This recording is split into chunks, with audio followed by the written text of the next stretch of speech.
The Lunar Guardsman, written by Krimmer. Chapter 09, Stop. Donut time.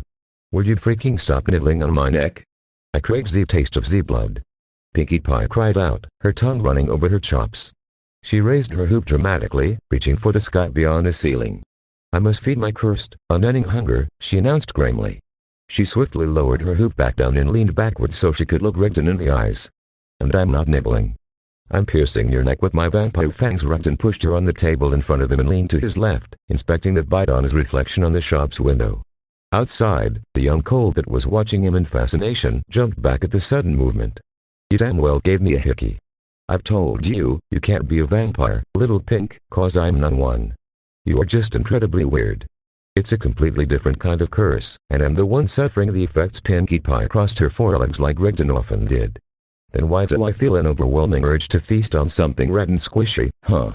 Her hoof rose up to point at her vampiric sire. Explain that, Daddy. Oh. Sweet heavens, fine. Rigdon picked up his plate and surrendered it to Pinkie Pie. You can have my cherry donuts. Are you happy now, little pink? Pinkie Pie lifted her newly won treats over her head in celebration. My vampony mystical powers of persuasion have finally manifested.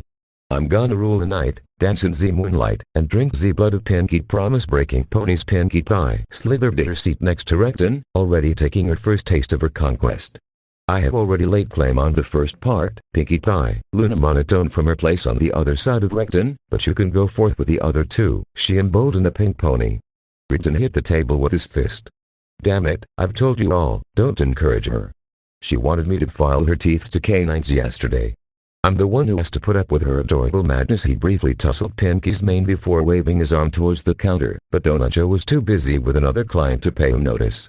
How are you feeling, Rigdon? Twilight asked. Hungry and sour, he answered. He was frowning as he watched Pinkie rabbit his meal. No, I mean in respect to your health. Any dizziness, weakness, is your vision. Rigdon put his palm over her mouth to silence her. At least he wasn't putting the whole thing in there, as certain ponies tended to do. The taste took a whole day to fade. Little one, I fainted once, for 10 minutes, 2 days ago. I am. Fine, he indicated Pinkie with his thumb. Look, she is okay, there is going to be no more blood drinking. Pinkie Pie paused her happy chewing to make a disappointed sound and Rigdon poked her nose. My wounds are starting to close up, finally, and I've been taking it easy for a couple of days. Now, if I could actually eat something. Rigdon lifted himself up a little, as if he needed to in order to stand out, and beckoned for Donut Joe's attention once again. That wasn't 10 minutes, Dad, you woke up 2 hours later. Twilight is right to be a little worried, Spike corrected him. Exactly, I woke up 2 hours later. 'Cause I took the chance to nap. I'm very sneaky like that. Rigdon kept waving. He leaned towards Spike. Is Joe ignoring me? He asked suspiciously. Spell, Luna said laconically beside him. Right. I forgot. Rigdon stood up. Pinkie, Rarity, and Rainbow scooted back in their booth seats to let him pass. I'm going up there and getting something myself. Do you want me to bring you anything, little flame? Or how about you girls? Luna? 2 more gem-encrusted donuts if there are any left, Spike ordered. What are you getting? Asked Pinkie Pie. Rigdon pointedly looked at the plates spread around. Twilight made a mental recount. His first order of chocolate donuts had been claimed by Luna to escort her own order. His apple-glazed ones were currently being shared between Applejack and Rarity. The vanilla cream ones he bought in their place were the ones Twilight was eating along with Rainbow and Fluttershy, and Pinkie Pie was munching on his latest attempt. Any guilt Twilight might have felt was washed down by her juice that cleaned her palate for another taste of the delicious, creamy filling. I'm gonna see if he has plain bread or something. Maybe something burnt. Twilight rolled her eyes at him. Now he was just being dramatic. A variety of the smaller ones that I saw on the display would be welcome, Luna said. I wish to taste more samples of this amazing confection. I would like some too, if it's not too much trouble, Fluttershy said with a smile. Heck, just bring a big platter of those. These are the best donuts I've ever had. Applejack added with enthusiasm. Rarity reached for him before he moved away. I'm sorry, darling, but are you sure your friend is going to be here? He is kind of late, isn't he? Rigdon glanced at the clock over the register. He will be here. He is just a lazy son of an something. He probably didn't want to get up before noon. He left them and stepped in the back of the large line that had formed up before Donut Joe. The ponies in front of him glanced over their shoulder for a second before staring straight ahead, barely daring to move. Twilight took the opportunity to interrogate the only half-reliable source she had as far as Rudden's health went. Luna, is he actually fine? He hasn't been pushing himself, has he? No, he is honest, Luna assuaged her. We have been spending most of our time recuperating, talking, and making some hypotheses. We haven't even spent an iota of time going over our projects for the last 2 days. We should get to it later today, she said, going into planning mode. Twilight did her absolute best to keep her face passive. She quickly crammed a bite in her mouth and started to chew. It wouldn't do to let Luna know that Twilight was aware what their projects were about. The rest of the time he has spent with young Spike and some chores he set on himself, like talking to my sister, Luna continued. She looked into Twilight's eyes with some concern. I'll do you the favor of letting you know in advance that Redden is not very happy with some things that have come up, but I will let him inform you himself of the steps he has taken to correct them. Twilight felt her anxiety making a comeback. Spike looked puzzled at Luna's statement as well. Who knows what Spike had said and what meaning Redden had pulled out of it. She decided to forget about it. She already had enough on her plate. If it was something that really upset Redden anyway, he would have brought it up already. She spent a few minutes happily chewing on her share while talking over the details of the first story night they were organizing. The girls were all overly excited about the upcoming event, exchanging preferences on the genre of stories they wanted to hear, and how they could use Luna's proficiency in illusion spellwork to enhance the experience. Luna herself, infuriatingly, kept insisting they should perform a larger version of the spell she cast at their impromptu session a couple of days ago. I'm telling you, Luna, you can't do that. It's not moral, and it's illegal. I'm a princess of the realm. I am the law. How can it be illegal? I'm only going to cast a low-powered suggestive spell. Something to put our guests at ease with ourselves, Luna countered, frowning. It is still morally reprehensible. Luna spat. Tell me, Twilight Sparkle, is it not also morally reprehensible to have everything you ever done thrown back in your face and have all your works rejected because of actions that were not your own? Luna, please, Rarity interjected herself in the conversation. You have to understand, even all this time later ponies are still afraid of Nightmare Moon. It is not fair to you, yes, but it is understandable, is it not? Luna brought her hoop on the table, shaking every plate on it. Twilight noticed with the edge of her eyes Redden looking back at them with obvious concern while waiting for his turn. I am not referring to my time as Nightmare Moon, but before that. I acted as the morally superior mayor, and all it got me was loneliness, suffering, and eventual banishment. I think I would like to try being a little more lax in my ethics now. Well, your sister might not appreciate the sentiment though, Applejack said. She said she is gonna be there, did she not? Fluttershy nodded. Oh yes. She found me out in the gardens yesterday while I was looking for a good spot for us to set up and asked me all about it. She was very thrilled with the idea. Luna was thoughtful. Celeste was never near as good at subtlety and spellwork as me, but even she would notice something with such a large radius. She would not approve of it, not without extensive explanations, and even then, Luna tapped her hoop on the table rhythmically as she thought. Fine, Twilight. I withdraw my suggestion. I will limit myself to illusion magic for the duration. Is this acceptable? Twilight let out the breath she was holding. One step done with. It is, thank you. If you don't mind me asking, what exactly did you do before? The books only mention something about you guarding dreams. Luna gasped. Are you telling me that is all that is left of my services to Equestria?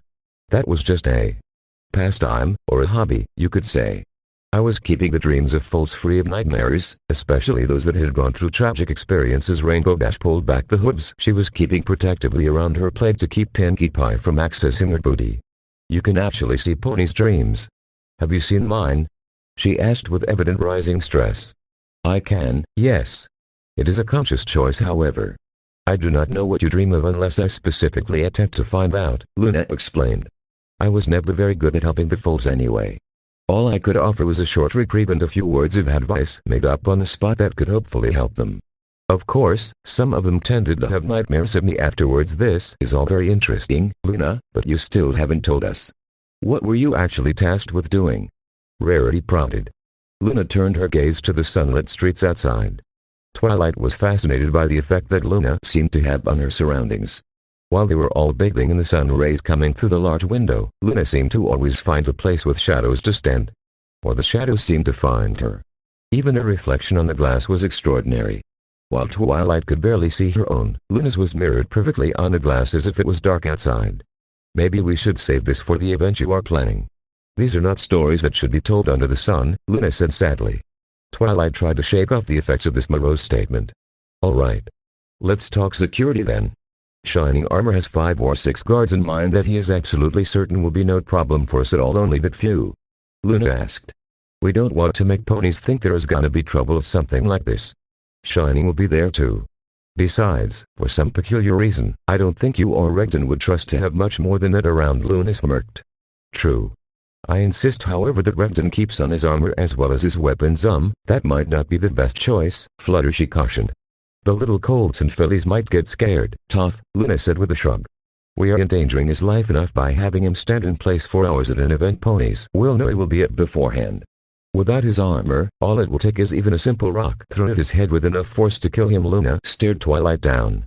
This is not negotiable. I am not risking him for a glorified puppet show. Twilight decided not to push it. Luna was putting up a good point. The potential assassins were still out there. She wondered if she could use magic somehow to soften the visual impact of Regden's armored look. A distortion field that would blur his image maybe? No, she rejected that idea, it would only make him seem worse. Maybe, she was taken out of her thoughts by an enormous, donut-filled plate landing in the midst of the table. Make room, you food bandits. I have your orders here. He left. He passed a smaller plate to Spike and made his way back to his seat holding a small stack of breadsticks for himself. By the way, guess who finally made it? Twilight looked to the side and she saw him. Her face lit up with a smile and she waved cheerily at him. Trapped in the corner as she was by Applejack and Fluttershy, she couldn't get up for a hug. Hello, Blueblood, she said. It's so good to see you again. Lady Twilight, the white stallion greeted back, a pleasure as always. I'm sorry for my delay, but, you? Rarity hissed, sounding remarkably like a cobra. She had finally noticed who had joined them and made her displeasure known. Prince Blueblood blinked at Rarity twice and jumped back in reflexive defense once he recognized her. Ah, it's the gold digger. He cried out in alarm. Rarity's anger sputtered out in a short display of indignation before attempting to reignite itself. It was not given a proper chance to do so, however, by Regden's howling laughter. Wait, he said as he guffawed, she was the gallus gold digger you told me about. Yes. No. Regden kept laughing, shielding his eyes from watching too much of what he considered hilarious beyond words. You attached yourself to me like a leech as soon as you saw me, Blueblood loudly accused Rarity. I was just trying to get to know you, Rarity defended herself, raising her voice. A decision I thoroughly regret. Oh. And tell me, my dear lady, was the desire to know me born out of anything else but my title and wealth? Blueblood pushed. Listen here, you miserable facsimile of a stallion, your title is all that's known about you with the way you hide yourself. And I can see why. Rarity spoke through her gritted teeth. You threw me in front of the crashing cape to save your sorry hide. I certainly wasn't going to put myself in front of a pretentious mayor that only cared to. Regden, please, can you stop with your cackling? Regden wiped the tears from his eyes. Ah, sorry. It's just, snickers kept escaping him, despite his efforts. Let me introduce you. Rarity, this is Prince Blueblood, noble lord of the House of Blueblood. Prince Blueblood, this is Rarity. Owner of Carousel Boutique, did I get the name right? Twilight nodded. Right. Owner of Carousel Boutique, fashion designer, and bearer of the element of generosity. Regden covered his face with his paws and kept on laughing. Luna, Spike, and the rest of the girls had joined him in a more tempered fashion. Prince Blueblood deflated. Oh. So, yes, Rarity said with enough bitterness to ruin every single pastry in the shop if given solid form. Not a gold digger. Thank you heavens for this little moment, thank you, Regden chanted in the muffled confines of his hens. Blueblood timidly took the empty seat next to Fluttershy. His expression brightened up as his eyes roved over the table. Oh, breadsticks. He said and pulled them over his way with his magic. I love them. Crunchy, delicious, and healthy. Thank you. Regden's laughs were cut off as his food levitated away from him. Oh, this is so exciting. I feel like one of those femme fatales in spy novels. Rarity squealed, clapping her hooves. Regden made a snapping noise with his fingers in front of Rarity. Look, this might be dangerous. Are you sure you want to go ahead with this? He was loath about their choice of actions. Rarity huffed. Please, I'm going to be fine. Acting is in my blood. I was born for this stage. Rarity said with flair, flipping her mane. It's true, Rainbow agreed, nodding sagely. She has been voted Ponyville's resident drama queen 3 years in a row. Rarity gave the stinky to Rainbow, Regden's long arms getting in the way of giving her a black eye instead. Anyway, Rarity continued, it's all laughingly simple. I will attend tomorrow's dance as Prince Blueblood's date and make a thinly disguised show of wanting to earn favor with any nobles. I'll let slip that I have unlimited access to Princess Luna's schedule and accommodations, as well as yours, Recton. If some pony approaches me, she halted. Well, what do I do if some pony does? Rarity asked, genuinely curious. Luna answered her. You seize their offer with your teeth. Promise them anything in return for access to their circle of associates. Look desperate and needy. Rarity hesitated. And if they asked me to try and kill you? Then you say yes, Recton urged. We will put up a show of an assassination you planned. We barely escaped from it. We need to. We will figure out the rest as we go on. First step is make contact. If by any chance, any of my political opponents ask you to perform any kind of damage on me, make it plain that you do not care for hurting your noble patron, Blueblood interjected. Loyalty to noble blood will make you even more of a desired tool for them if they believe they can trust you. To mark up their names if you can know. Oh, and stay away from my aunt. You do not want to end in her bad side, or her good one, the one from your father's side. Rarity asked to confirm the mayor's identity. Of course. Auntie Celestia is not gonna be there, nor would she be a danger, dear heavens. If my father's sister comes to you, and she probably will, endure her insults, then hurry away. Blueblood's advice was filled with urgency. Hey, isn't she the one that really wants me dead? Recton tapped at his lips as he recalled the mayor in question. Didn't she tell me once she would have my skull as a litter box for her cat? Yes she did, Blueblood answered, tiredly. Fun lady. That really made me laugh, Recton chuckled, slapping his hand on his thigh. She might be a good bet actually, but Blueblood is right. Stay away from her, little white. Recton had become serious once again. She is dangerous. Rarity nodded, a bit chuckly as the seriousness of the situation was making itself clearer to her. So, I just stick around with shining armor, playing secretary, while Rarity goes right into the Timberwolf's mouth all alone. Rainbow Dash challenged Recton. She wasn't very happy about her assignment, or letting her friend go somewhere like this alone. You are not going to be playing secretary, Rainbow Dash, Luna said as she threw the last piece of the donut she was eating in her waiting mouth. This will just be your front. Your real mission is another. Rainbow shone with excitement. Ooh, do I have to sabotage someone? Go behind enemy lines and, no, but you will still like this one. Recton was nursing a glass of water, refusing to fall in what he perceived as the trap of ordering a drink for himself only for some pony else to take it from him. Your job is to go to the Royal Guard training halls or mess hall at every opportunity and dazzle the guards there as much as possible. Rainbow's smile widened. I like this plan. But, why? You go in there, Recton explained, and show off your stuff. Then, whenever you get the chance, spread stories about how you got into a fight with me and almost kicked my ass. Tell them about how you kept kicking at my stitched side. Rainbow Dash blushed at the reminder.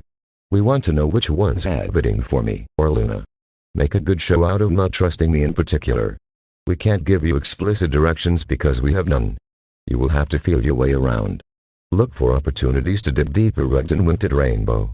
Maybe make a comment or two about earning some extra bigs to a few guards shining armor will point out to you. So basically, I really am aspire operating freely behind enemy lines, right? Rainbow asked with a smirk on her face. Recton and Luna stared at each other before shrugging and saying sure, in unison. Yes. Rainbow Dash fluttered in the air with her right hoof going up in a victory pose. I'm a freaking spy. This is awesome. You know, when you said we'd be coming here, I didn't expect this to become a cloak and dagger thing, Twilight said with some wonder and worry mixed in a perfect ratio. Rainbow lightly punched her shoulder. Ease up, egghead. This is gonna be fun, she said enthusiastically.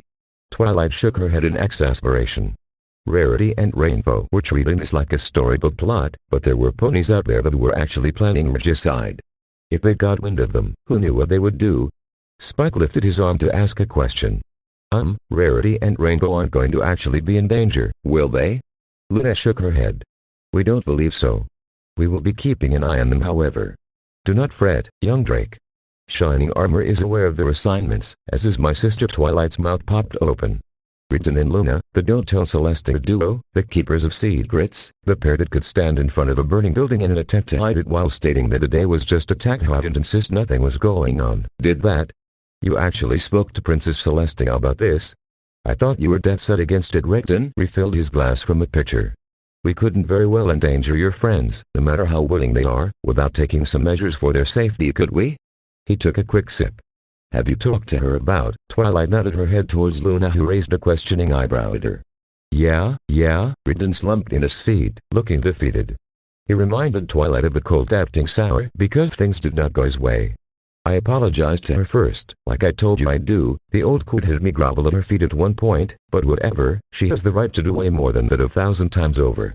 Since it made her smile at me again, in all seriousness, she was quite happy about it. Rigdon's frown deepened. I was hurting her quite badly, wasn't I? He mumbled. He lifted himself straight on his seat again. Then I told her about the Solar Guard. Turns out, she already knows. She informally allows it for some reason. I think it's something personal to her. She didn't want to tell me. As for Luna, she already had a talk with Steadfast the same day Luna returned and asked Twilight and Applejack in unison. Steadfast told her that it is the Solar Guard's belief, as well as his own personal one, that Luna is completely innocent of all of Nightmare Moon's wrongdoings. Rigdon grumbled. You don't believe him? Asked Applejack. Rigdon vigorously rubbed his face with his palms. His skin reddened and the small scars on his face stood out even more. I believe him. I can't imagine him telling such a direct lie to Celestia. But, I'm not underestimating him again. I don't like this. It's too clean, too easy. Too convenient. He hit the table with his forehead and stayed bent like that as he continued. Pinkie Pie used his back as a makeshift table to stack one plate of little donuts so she filled a second one from the large platter. This religion thing has been going on in the Solar Guard for centuries, and she knows it. Supposedly, she has it under control, but you don't think so, do you? Twilight said, concerned. Rigdon huffed. He turned his head sideways so he was looking outside the window. I don't know. Among my kind, that's a risky thing to mess with, but maybe that was just us. I don't think I should trust myself much, especially lately. He heaved a sigh. They haven't done anything in a year against Luna as far as I can tell. Maybe I was the problem all along. I don't understand, Bloodblood said, concerned. Is Andy in danger?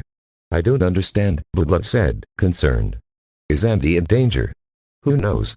Rigdon answered, despaired. Luna rubbed his back in support with a hoof and he let out a relieved breath. Best case scenario, I am getting in also for nothing at all. The way I screw up lately, that's probably it.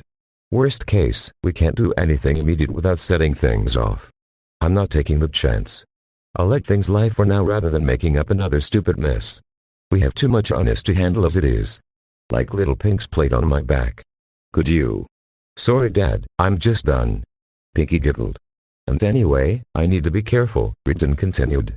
One more screw-up like the tournament, too soon and without ample reason, and all bets are off. She's headed up to here with me. He lifted his hand throat high. All favor and special treatment has been thrown out the window, he groaned. Figures that now she decides to do what she should have done at the very beginning. I am glad that she did not do that, Luna consoled him. Rigdon turned his head slightly to look straight at Luna. Heh. So am I now? Rigdon didn't get up until Luna removed her hoof a minute later. They exchanged a short-lived smile. Twilight kept wondering as the past few days passed if Rarity was right after all. She couldn't tell. They were not acting any more lovey-dovey, but should she even expect them to?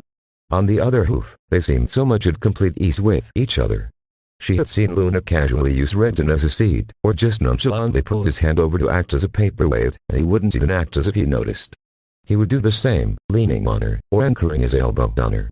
There were those small touches too. Nothing intimate, truly.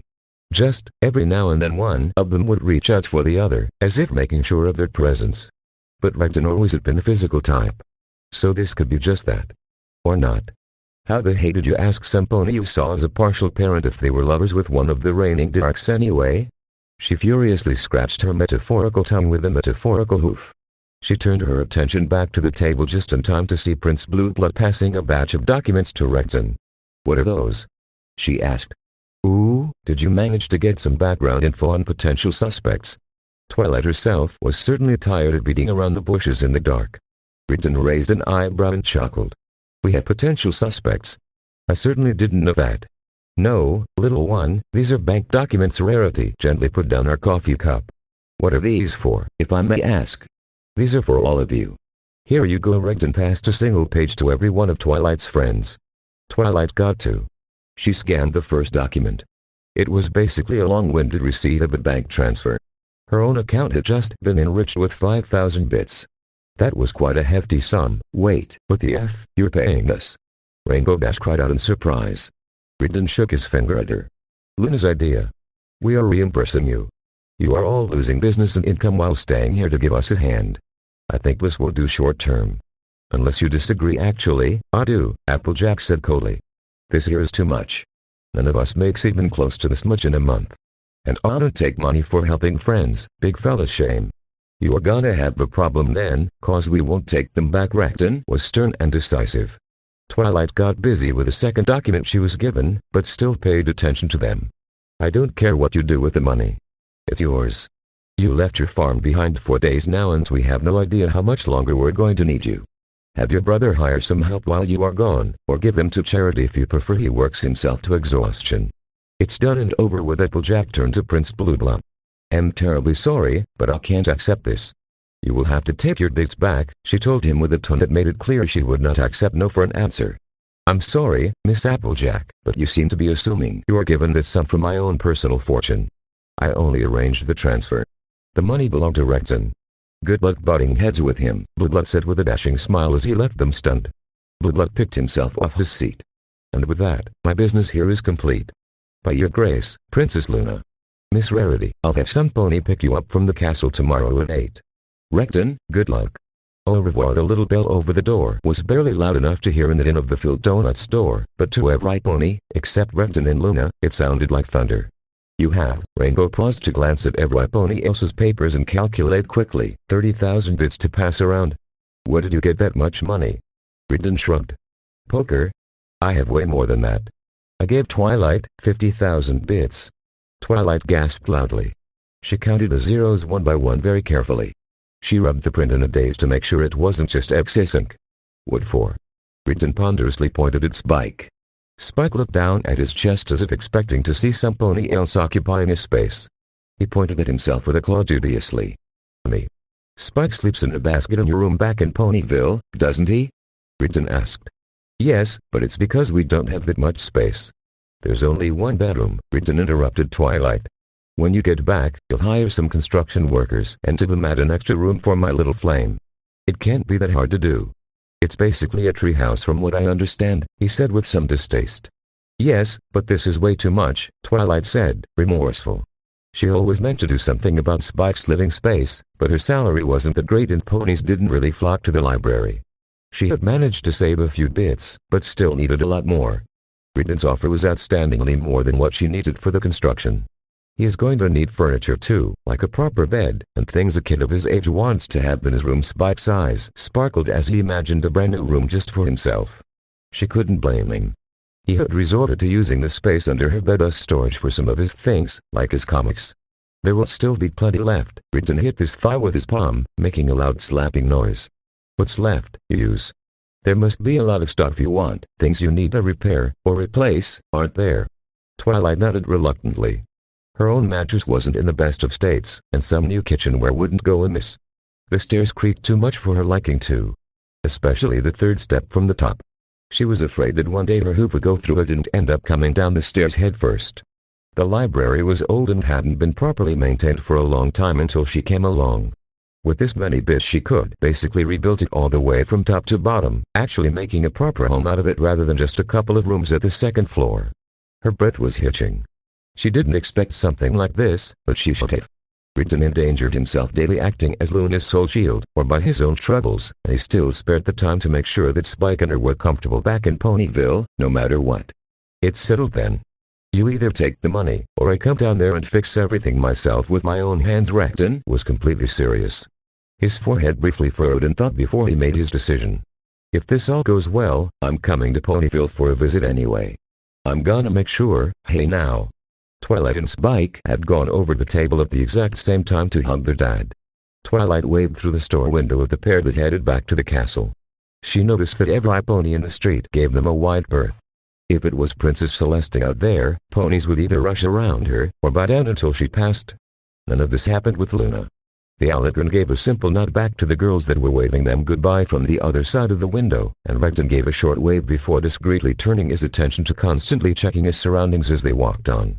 Donut Joe came by their table, giving them a more meaningful smile than the usual he kept on at all times for his customers. It was nice seeing you all here again. Should I expect Princess Celestia to tag along next time? Maybe, Twilight answered distantly. She kept looking outside at some ponies who seemed to murmur to each other as Luna and Brendan left them behind. Joe? What do you think about Princess Luna? Donut Joe was a pretty good read for the common candlelit pony. He made a point of sharing a few words with his clientele, and couldn't help but hear things. He was the equivalent of a bartender, but one that worked in the mornings. The throb of Candlelet's thoughts was pulsing through him, a little filtered by his natural kind disposition, but still basically the truth. His hesitation to answer right away spoke volumes. She seemed nice. Quiet, those were all true. True, but generalizations without any real meaning. Across her seat, the corners of Rarity's mouth gently arched downwards. Pinkie Pie climbed on the seat and gave a little whirl. Just wait until we get her to really open up. Pinkie gasped as an idea came to her. We can make this our hangout spot. We can come here every day, eat creamy, delicious, soft, sugary donuts. Pinkie Pie tapered off as her mouth slacked off and rolled excessively. Rarity softly nudged her shoulder, making her shake her head, tongue still out and launching spit everywhere. This will be amazing. We can make this booth our reserved seat, talk about our jobs while we are supposed to be working, initiate a comedic tangle of relationships that don't go anywhere, crown status quo's king, make a theme song where we all fall in a fountain. Twilight tuned out Pinkie halfway. Donut Joe's trembling smile and half step backwards was all she paid real attention to. You don't want her here, do you? I'm sorry, Twilight, but she scares me. Joe was apologetic. She seemed really nice as I watched y'all, but when I greeted you and the look she gave me, you used to be scared of Renton too, Spike reminded him. And he turned out to be great, hasn't he? Yes, indeed, but Renton is, he does look like. Twilight motioned him to stop beating around the metaphorical bush. She was very aware of the first impression Renton gave. Thing is, you'd expect that from him, feeling like a pastry slowly baking behind the glass as he looks on, after the first time at least. Getting that kind of feeling from another pony is disturbing, he admitted. He continued, contrite, and she was Nightmare Moon. Isn't it natural to be a little concerned? Rarity rolled her eyes. It has become boorish to have to repeat this time and time again. Princess Luna is no longer Nightmare Moon. That atrocious thing is gone for good. Princess Luna is not to blame for that creature's actions. You don't believe us? Applejack asked. She too had seen Joe's skeptical look. You've heard the stories, he said uncomfortably. A lot of ponies wonder why she didn't try to stop her from doing some of those awful things. Who says that she didn't? Applejack countered. Donut Joe fiddled with his apron. If she did quite a poor job then, didn't she? The burial alone, that one sounded like the nightmare was taking a lot of cues from her, didn't it? Joe turned to leave. I have some things in the oven in the back. I'll see you girls later. Pinkie Pie had all her enthusiasm drained by that point. She had copied Brendan's previous stance, so she fussy planted on the table. No pony really wants to be their friend, do they? She said sadly. Chin up, Pinkie Pie. Rainbow tried to brighten her up again. We are on the case. With you around, they're gonna make tons of friends. Right. She smiled shakily at Applejack, who hurried to nod excessively. Twilight made a mental note to do a little research. Every pony seemed to know about Nightmare Moon and the frightening stories that abounded about her. Twilight herself knew only a couple, heavily censored, that she heard before she got her cutie mark. Even those wanted her young mind. With her upbringing in the castle, it was no wonder neither her or Spike knew any of those stories that ponies took for granted. Princess Celestia would not approach such a subject that made a monster out of her sister, and Renton plainly didn't know them. It was time for her to hit some books on the earliest opportunity available. Even Fluttershy seemed to know more about. Thinking about Fluttershy, she noticed that she hadn't spoken or even moved for a while. She was looking out the window, eyes glazed, paying no attention whatsoever to her surroundings. As Twilight watched, a stallion that passed by gave Fluttershy a short appraising look through the glass, and Fluttershy neither blushed or wept. She didn't even notice the attention he was giving her. Fluttershy. No answer. That was odd. She tried again, louder. Fluttershy. This time it worked.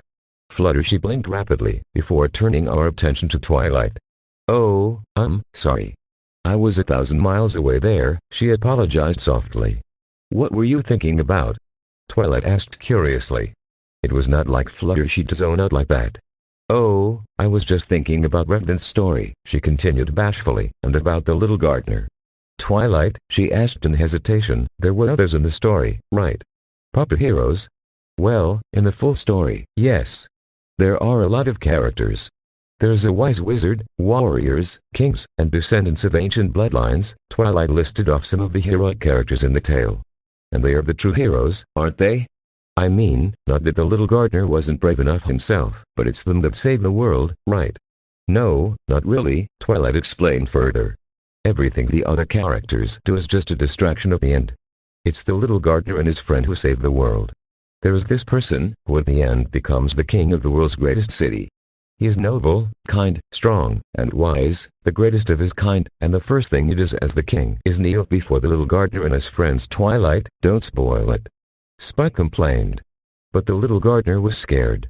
He wasn't as brave, like they were, was he? Fluttershy was ambushed with indecision. It was plain to see why. For Fluttershy, the idea that it was not the fearless that were the most important was earth-shaking. Some pony was doing some projecting upon that story's character. He was scared. Really scared, Twilight said softly. It's because he was so scared and weak that kings and wizards knelt before him. How can you be brave if you are not afraid? Out of every hero and warrior, the greatest of the great in that world, no one was as brave as the little gardener and his friends. Fluttershy's eyes shone as she heard Twilight go on. I see. So, it was okay to be afraid because despite his fear he was still brave enough to keep going on, for his friends, right? Thank you, Twilight. Fluttershy sat back in her most straight pose, which meant she was half crawling inside herself, but better than how she stood before. You are welcome, Fluttershy. Don't worry, you will hear the whole story from Ragdan soon. Twilight patted Fluttershy's shoulder. At least she could still help one of her friends with a little, simple problem. So what's the plan for later, Twily? Applejack asked. I don't know about you guys, but I'm gonna go take a nap. I think I might have overdone it. Rainbow gently poked her belly. It was unusually shiny and round. Really, Rainbow, you should refrain a bit more. Also, going to bed after a meal is a horrible idea. All this weight will go to your stomach and thighs, Rarity warned. I'll burn off plenty of it later, Rainbow said. Luna wants me to spar with her later so she can teach me a few tricks before heading to Shining Armor tomorrow. Something tells me I'm gonna need all the rest and food I can take. Rainbow winced in anticipation of the treatment that she was in for. The rest of us are going to take it relatively easy, Twilight said. We still have a lot to do for the day after tomorrow. We need to actually set up the seating, prepare the bonfire, order some food and drinks. We will spend today making the invitations. I see I dodged a bullet there, Rainbow said. I think I'm gonna enjoy getting my flank beat to the ground more than having to deal with this Pinkie Pie. Shook her tongue out at her. The Pink Party pony could barely wait to start. She had said it would make a great precursor to the big formal party she would kick off in a few days. I'm not coming, Fluttershy notified them. What? Why? Twilight asked, troubled. Is something wrong? No, there's something I got to do. At the gardens. I'm gonna be a bit busy, if you don't mind. Sorry. Oh. She was probably missing her animals. Twilight expected to see Fluttershy surrounded by birds somewhere in the next few hours. It was gonna be fine. Fluttershy's presence would be needed more to help settle in the foals when the event started anyway. The rest they could take care of on their own. We are also going to continue our investigation later tonight, Twilight whispered, making sure Spike was not paying attention. Is that why, Sugar Cube? I'm afraid we are gonna get caught. I don't think we are gonna find anything important anyway. Obviously if they had something we want to know hidden away it would have been in there, Applejack whispered back. Rarity shook her empty glass. Spike, could you be a dear and get us a picture please? I'm so terribly thirsty. She whined. Right away, Rarity. Spike made a spectacular jump over the three ponies in his way and ran towards Donut Joe. Now, Rarity said after Spike got out of hearing distance. Twilight might be right to want to continue. If Ragdan acts anything like the novels I've read he might have hidden things in more than one location. Applejack is right too though. I think we might be endangering their trust for no reason. Applejack put her hoop on Twilight's shoulder.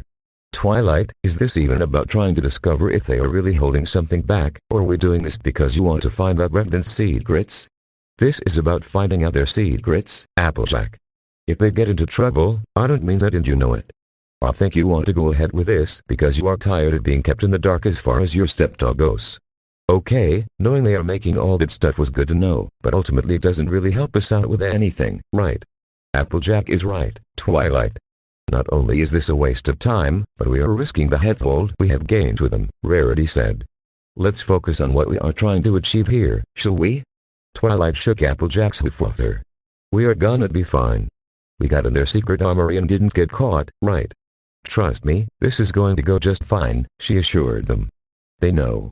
Rarity said, hysterically. Twilight, they know. I told you this was a bad idea. They are gonna have warheads.